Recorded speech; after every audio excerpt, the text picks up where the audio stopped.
Assalamualaikum warahmatullahi wabarakatuh. Bertemu lagi dengan saya Astri Minhatul Maula.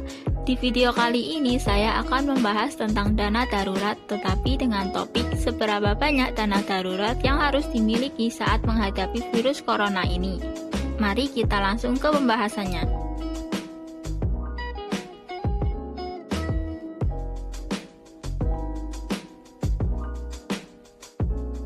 Apa itu dana darurat?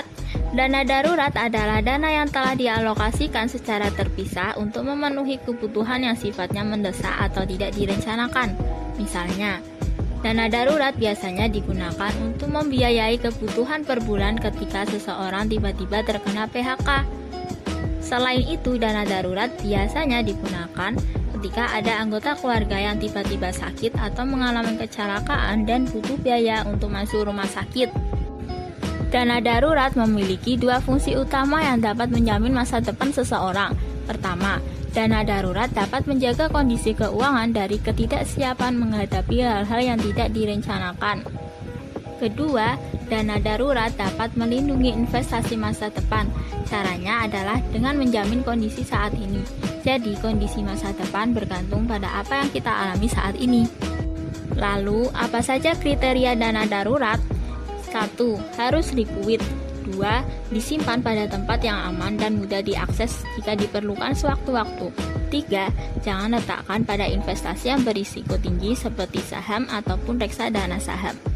Langkah yang perlu dilakukan dalam menyusun dana darurat yaitu menghitung ketersediaan aset lancar. Yang dimaksud aset lancar adalah aset yang sangat mudah dicairkan. Contohnya, tabungan di bank, deposito, dan emas logam mulia. Kecukupan dana darurat jika total keseluruhan aset lancar tersebut adalah 6 kali dari total pengeluaran bulanan keluarga. Jika tidak memiliki tanggungan keluarga, maka yang dihitung adalah pengeluaran bulanan pribadi. Dan ini akan menjadi jaminan agar kebutuhan bulanan tersebut tetap dapat terjaga. Namun, jika dana tersebut belum cukup, maka perlu kembali memprioritaskan kebutuhan dan menyesuaikan dengan pendapatan. Yang paling penting adalah mengecek apakah masih memiliki tanggungan hutang konsumtif atau tidak. Jika iya, maka segera lunasi hutang tersebut.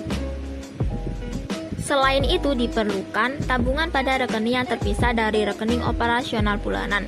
Jumlahnya hingga minimal 3 kali pengeluaran bulanan dan kemudian nantinya dapat ditingkatkan menjadi 6 kali. Corona mewabah, masih relevankah menyisihkan dana darurat 6 bulan? Apakah peraturan penyisihan 3-6 bulan masih berlaku saat pandemi virus corona mengancam ekonomi global dan diproyeksi akan membuat jutaan orang kehilangan pekerjaan?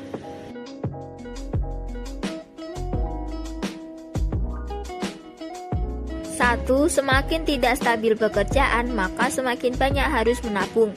Jika jauh dari kata pensiun dan saat ini memiliki pekerjaan tetap, maka dengan menyediakan pertahanan dana setara 3-6 bulan pengeluaran akan membantu mencapai keseimbangan yang baik antara memiliki cukup uang untuk bertahan hidup dan dana likuid selalu tersedia. Lantas bagaimana pekerja dengan pendapatan tidak stabil? Jika penghasilan berfluktuasi tergantung pada komisi, upah lembur, faktor eksternal lainnya, maka perlu menyediakan dana darurat sekitar 6 bulan atau lebih. Intinya, apapun pekerjaannya, menghemat biaya minimal 3 bulan sangatlah penting. 2. Semakin dekat dengan pensiun, semakin banyak menabung. Semakin tua, semakin besar kebutuhan uang tunai yang perlu dipersiapkan. Bagi yang beberapa tahun lagi akan pensiun, siapkanlah biaya pengeluaran minimal selama 1 tahun penuh. Sedangkan untuk yang telah pensiun, seharusnya sudah memiliki uang tunai yang mencukupi kebutuhan 2 tahun. 3. Jumlah yang benar tergantung pada tingkat kenyamanan. Kebutuhan seseorang tidak bisa disamaratakan. Untuk itu, tidak ada nominal yang bisa dijadikan ukuran berapa banyak uang yang seharusnya ditabung. Jumlah dana yang ditabung bergantung pada hal-hal seperti usia, pekerjaan, rencana untuk pensiun, dan toleransi diri sendiri terhadap resiko.